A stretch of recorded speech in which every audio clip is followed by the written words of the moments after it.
if adaptive methodologies rely on some level onto the kinds of computational techniques that I've argued for, have already occurred within architecture over the last couple of decades.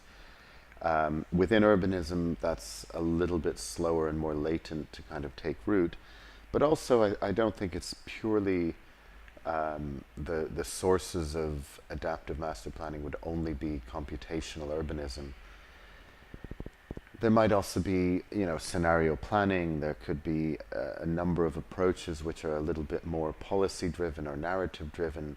I think that's certainly one of the ways in which to deal with change is to be able to model possible futures, to be able to model those conditions and simulate, to test, to have feedback.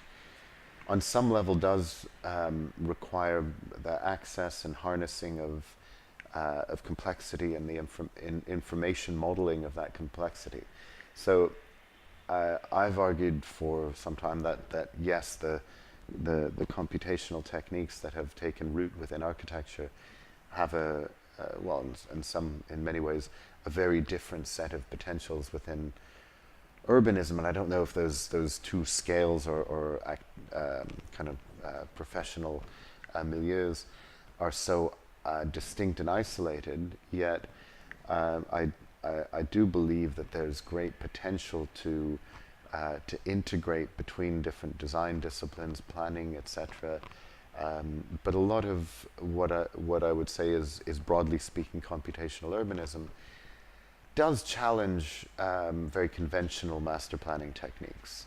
Now, I think good master planners or good master planning teams that still use very conventional techniques will accept the fact that their master plan can never be built and can never actually be completed, will inevitably be wrong in some ways, and they may build in some mechanisms with which to reassess the master plan to find ways in which the influences on a master plan over time can be embedded.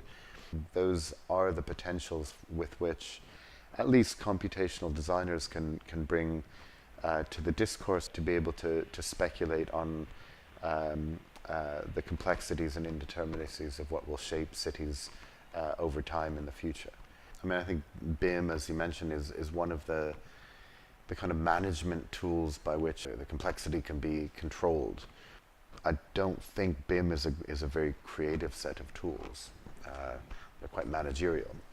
But the urban equivalent of city information modeling, I think has potential, and Holzer describes optioneering as a way in which you cycle through not countless, but large numbers of possible configurations and organizational models of the city. And in fact, rather than optimizing one single condition, it's a potential for a large field of different kind of optima.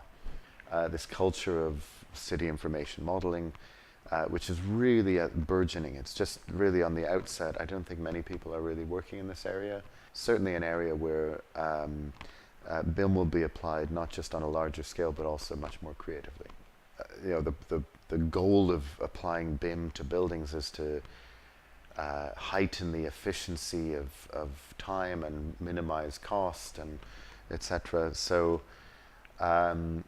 it's really a tool for standardization and for reduction of complexity and really harnessing and managing that complexity. I think on a city level, that's something which, just going back to maybe the earlier statements and discussion in this interview, I think it's impossible to kind of eliminate complexity at the scale of a city. Not to say that well-performing cities are not, quote, efficient, but in some ways, I think if we're talking about the kind of computational tools of management of BIM applied to the city, there needs to be a leap to accept and embrace that complexity rather than eliminate it.